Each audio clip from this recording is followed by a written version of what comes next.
آله وأصحابه أجمعين. أشهد أن لا إله إلا الله رب العالمين، وأشهد أن سيدنا محمدا سيد الأنبياء والمرسلين.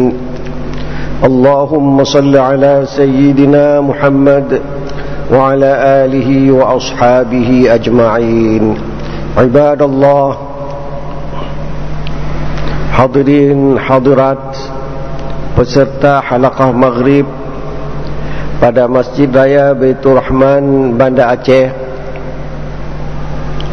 para pendengar radio Baitur Rahman, para pendengar radio Republik Indonesia cabang Banda Aceh,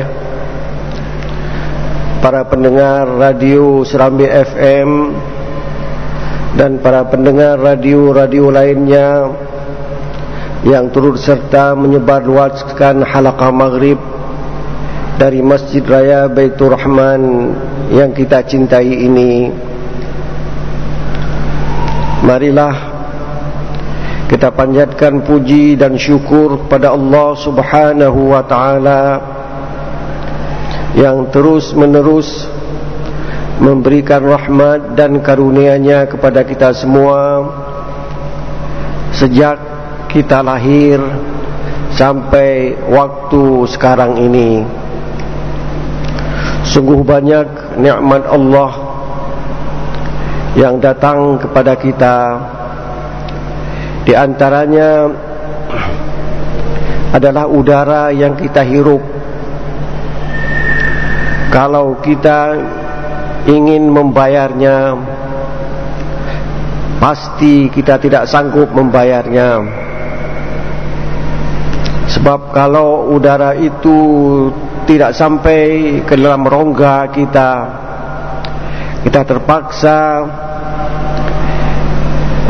dimasukkan oksigen yang harus kita bayar untuk setiap hari. Entah berapa yang harus kita keluarkan dana untuk itu. Tetapi Allah dengan rahmatnya memberikan kesempatan kepada kita untuk bernafas, baik di saat kita masih jaga, apalagi di saat kita sudah tertidur. Nikmat Allah yang banyak itu tidak pernah diminta untuk dibayar, tetapi diminta kepada kita untuk bersyukur kepada nikmat yang telah singgah kepada kita itu dengan cara berbuat ibadah kepada Allah Subhanahu wa ta'ala. Selawat beriring salam mari pula kita sampaikan kepada baginda Rasulullah sallallahu alaihi wasallam yang setiap tahunnya kita lihat saudara-saudara kita melakukan umrah untuk menziarahi makam baginda Rasulullah sallallahu alaihi wasallam.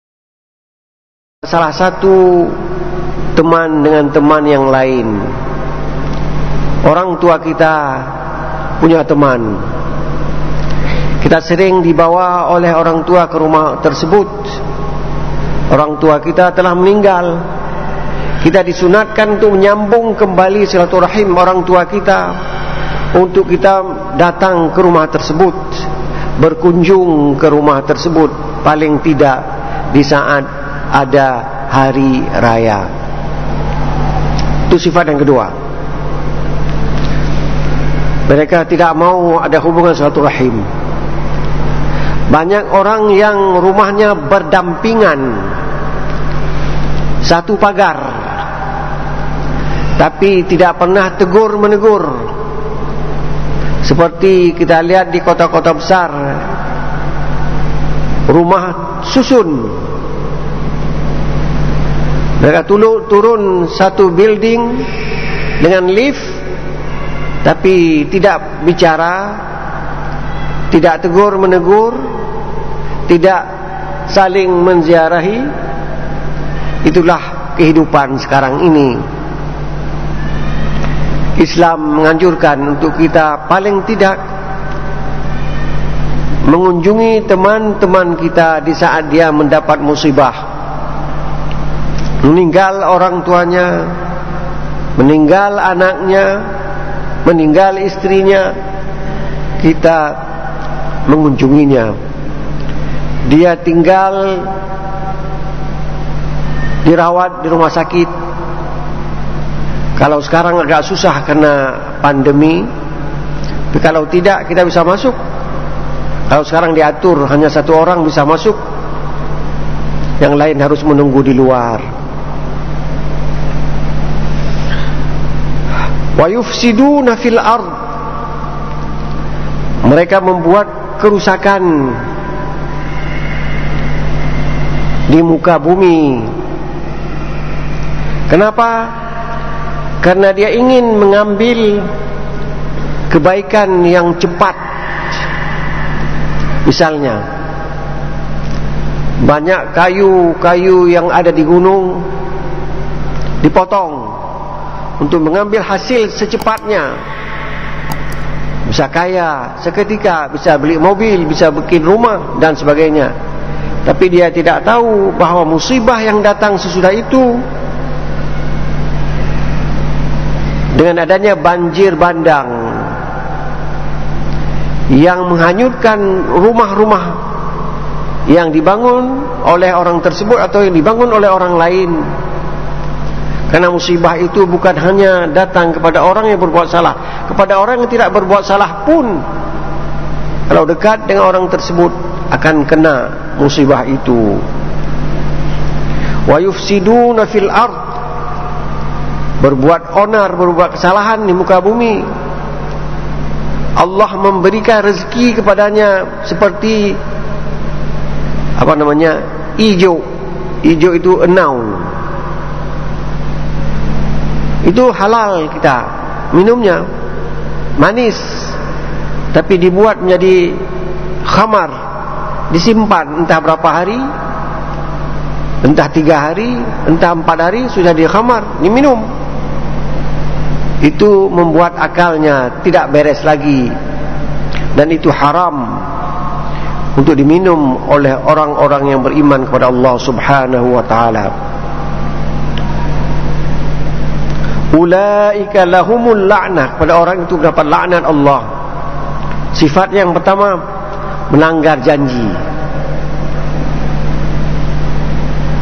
Janji itu sudah diucapkan di waktu dia keluar dari sulbi, dia salat tepat pada waktunya. Tapi orang-orang kita kapan salat? Kalau ada kebutuhannya, kalau dia ingin mencalonkan diri untuk dipilih. Wa idza qamu ila sholati qamu kusala, kalau dia mendirikan salat, dia mendirikannya dengan kusala, tidak sungguh-sungguh.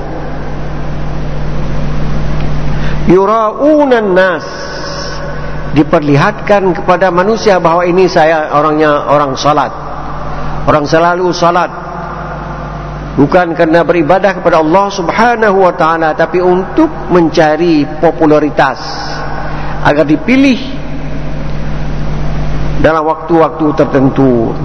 Wala yadhkuruna Allah illa qalila, dia tidak menyebut, mengingat nama Allah kecuali sedikit saja. Mungkin berdoa sembahyang apa lah. Bagaimana dia mengucapkan doa dalam salat? Kapan dia belajar? Kita tidak tahu. Ulaika lahumul la'nah, mereka lah yang melaknat Allah. Walahum su'ud dar, dan mereka mendapat tempat tinggal yang jelek nanti di hari akhirat, yang diberi nama dengan neraka. Al-Quran menyebut sifat-sifat yang orang-orang yang tidak disukai oleh Allah dan calon penghuni neraka, agar kita tidak berperilaku seperti mereka. Selanjutnya kita sambung ayat selanjutnya, ayat 26. Allah memberitahukan kepada kita, walaupun kita tidak mengikuti perintahnya, rezeki tetap diberikan kepada kita. Jadi ada orang yang salat tepat waktu, salat berjamaah lagi. Ada satu orang yang tidak pernah salat sama sekali. Rezekinya sama saja diberikan oleh Allah. Allahu yabsutur rizqa liman yasha'u wa yaqdir. Allah memberikan rezeki kepada orang yang dikehendaki dan dikurangi rezeki kepada orang yang dikehendaki. Ada orang Islam yang baik, kadang-kadang dia susah juga dalam hidupnya, kerana rezeki yang diberikan kepada dia itu sedikit. Tapi kehidupan orang Islam punya rencana yang panjang, berbeda dengan orang kafir. Orang kafir rencana kehidupannya sampai mati, titik. Saya ingin hidup bahagia sampai mati, titik. Itu orang kafir begitu perencanaan hidupnya. Sementara orang Islam lebih lagi, saya ingin hidup sejahtera di dunia ini dan ingin hidup bahagia di akhirat kelak. Jadi kehidupannya lebih panjang, perencanaannya juga lebih panjang. Rabbana atina fid dunya hasanah wa fil akhirati hasanah. Ingin hasanah di dunia, juga ingin hasanah di akhirat kelak. Kalau orang yang tidak percaya kepada hari kiamat, dia rencana hidupnya hanya sampai meninggal, selesai. Dia tidak percaya ada lagi kehidupan sesudah itu. Orang Islam tidak. Itulah beda kehidupan orang Muslim dengan kehidupan non-Muslim. Bedanya ada kehidupan sesudah kehidupan di dunia ini.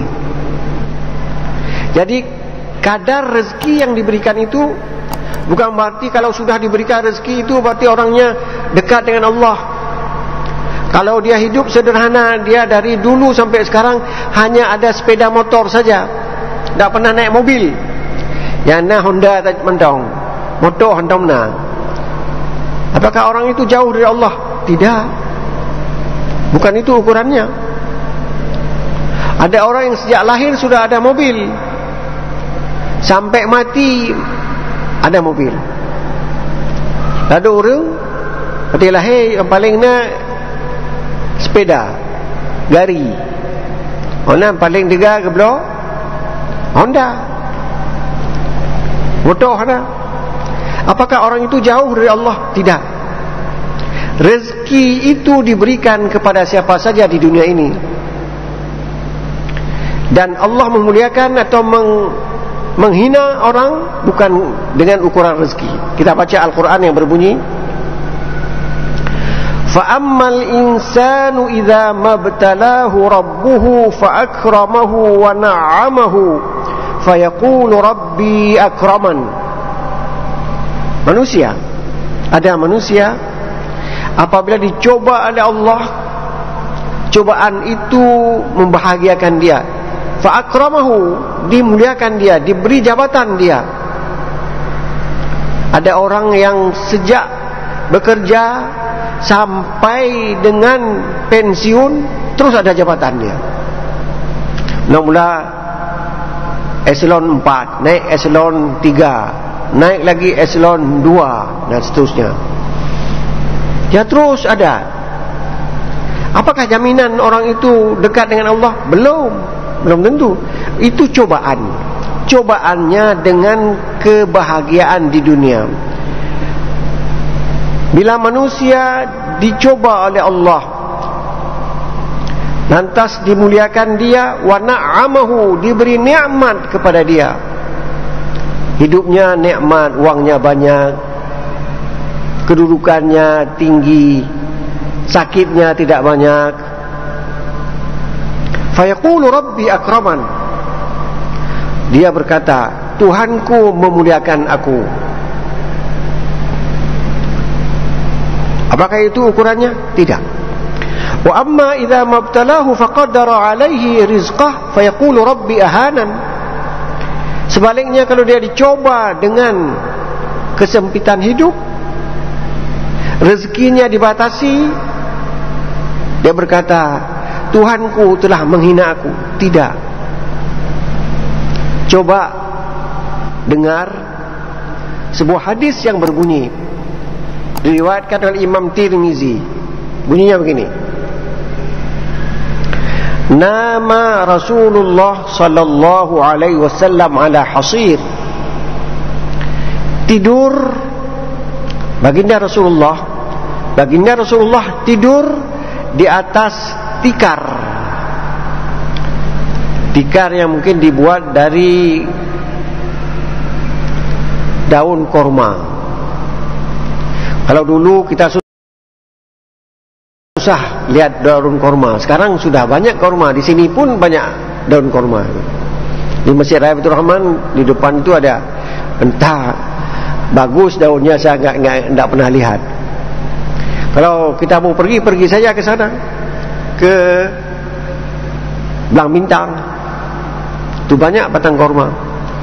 Jadi Rasulullah tidur di atas tikar dari daun korma.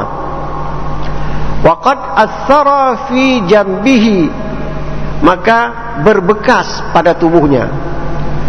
Kalau kita tidur di atas tempat yang tidak bagus, kalau kita bangun meri, nampak bekasnya.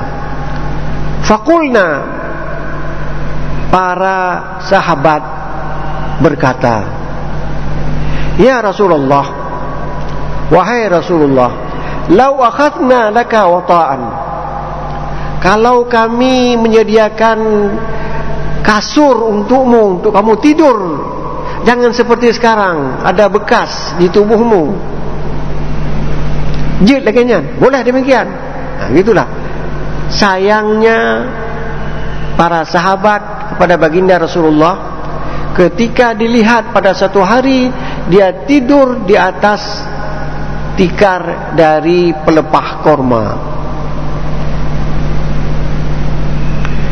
Apakah tidak baik kami cari kasur, kami repair, kami patungan untuk membeli sebuah kasur, engkau tidur di atas kasur itu, seperti Kisra, Kaisar, raja-raja, mereka tidur di tempat yang empuk. Apa kata Rasulullah? Faqal, Rasulullah bersabda, Mali walid dunia, apa hubungan saya dengan dunia ini sampai saya harus cari tempat tidur yang empuk? Tadi saya tidur lelap sekali, kalian datang saya bangun, tapi nampak bekas di tubuh. Tak apa-apa. Mali walid dunia, apa hubungan saya dengan dunia ini?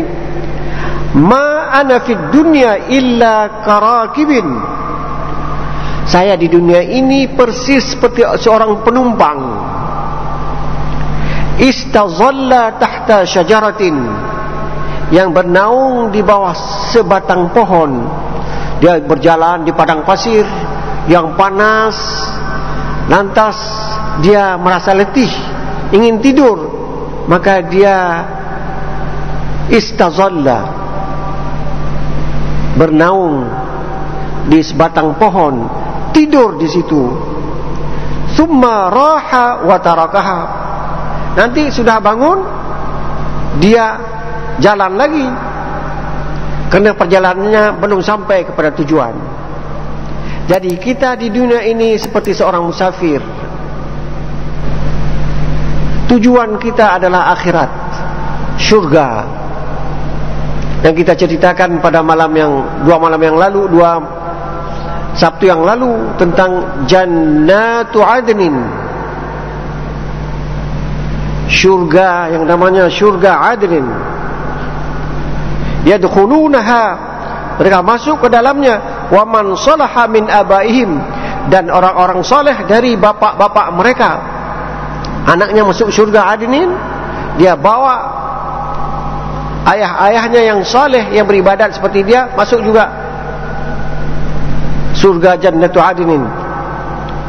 Wa azwajihim, dan pasangannya, istrinya atau suaminya juga tinggal bersama di neraka Adnin, surga Adnin. Wa dzurriyyatihim, dan keturunannya nanti mereka akan tinggal di surga Adnin bersama ayah, bersama pasangan, bersama keturunan. Mereka tinggal berbahagia di akhirat kelak.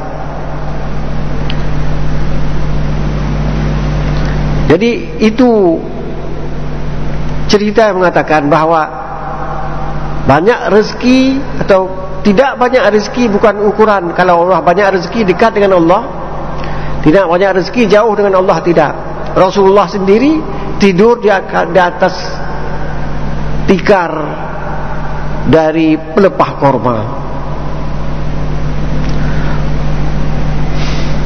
Wa farihu bil hayatid dunya, orang yang beri rezeki gembira dengan rezeki itu di dunia. Wa mal hayatud dunya fil akhirati illa mata'. Kehidupan dunia dibandingkan dengan kehidupan di akhirat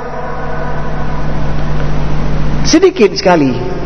Kehidupan dunia sedikit dibandingkan dengan kehidupan akhirat yang lebih panjang. Kita hidup 70 tahun, 80 tahun, itu sudah susah. 80 tahun sudah susah kita. Tapi kalau di akhirat, khalidina fiha, kekal di dalamnya entah berapa tahun, Allah lah yang mengetahuinya. Kita kekal di sana. Kita beribadat di sini dalam batas tertentu, tapi pahala yang kita terima dalam batas yang tanpa tentu, tanpa batas. Itu rahmat Allah kepada hambanya. Mudah-mudahan kita termasuk orang yang mendapat rahmat Allah. Dan rezeki di dunia ini, kalau masih ada, kita belum bisa meninggalkan dunia ini.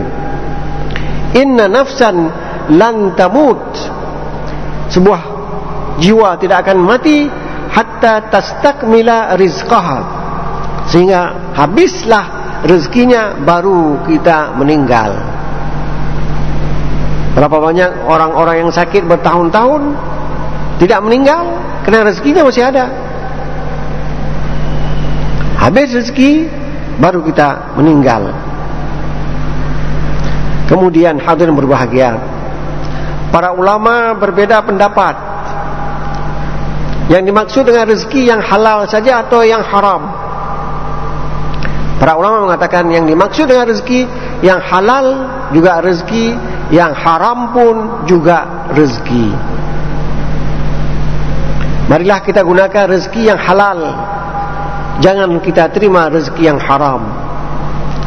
Rezeki yang haram, bendanya itu haram, seperti khamar, itu haram. Tapi ada bendanya yang halal, kita peroleh dengan haram, juga haram. Nasi kita peroleh, tapi dengan uang curian, maka rezeki itu haram. Rezeki itu ada di langit dan ada di bumi. Qul man yarzuqukum minas sama'i wal ard. Tanyakan kepada mereka, siapakah yang beri rezeki kepadamu? Rezeki itu berasal dari langit dan berasal dari bumi. Sehingga ada tengku yang membaca doa, Allahumma in kana rizquna fis sama'i fa'anzilhu. Ya Allah, kalau rezeki kami dari langit, turunkanlah sekarang kepada kami. Wa in kana fil ardi fa'akhrijhu. Kalau rezeki itu ada dalam bumi, keluarkanlah kepada kami. Kita minta pertolongan Allah agar rezeki kita datang, kita hidup bahagia di dunia. Jadi sumber rezeki ada di langit, ada di bumi. Wa fis samai rizqukum wa ma tu'adun. Di langit ada rezeki kamu dan apa yang telah dijanjikan kepada kamu, rezekiku akan datang. Fa rabbis samai wal ard innahu al-haqqun. Demi Tuhan yang menciptakan langit dan bumi, itu pasti akan datang. Sebelum habis rezeki itu, kita tidak mati meninggalkan dunia ini. Inna nafsan lan tamuta hatta tastakmila rizqaha.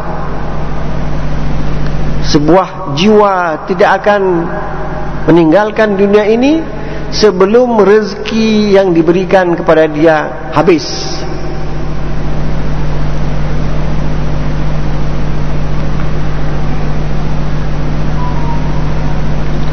Hadirin hadirat berbahagia, itu tadi cerita kita tentang rezeki. Rezeki itu ada yang halal dan rezeki itu ada yang haram. Kalau rezeki yang kita berikan atau kita makan rezeki yang haram, kita susah melakukan ibadah. Ketika azan berkumandang, kita tidak ingin datang ke masjid atau tidak ingin salat di rumah, sehingga habis waktu kita tidak salat. Kalau rezeki yang kita berikan kepada anak kita, rezeki yang haram, dia susah. Kalau kita ajarkan dia membaca Al-Quran, anak orang lain sudah bisa baca Al-Quran dengan fasih, anak kita belum. Boleh jadi kerana rezeki yang kita berikan kepada dia rezeki yang haram. Marilah kita selalu mencari rezeki yang halal agar kita dan keluarga kita hidup bahagia di dunia dan di akhirat.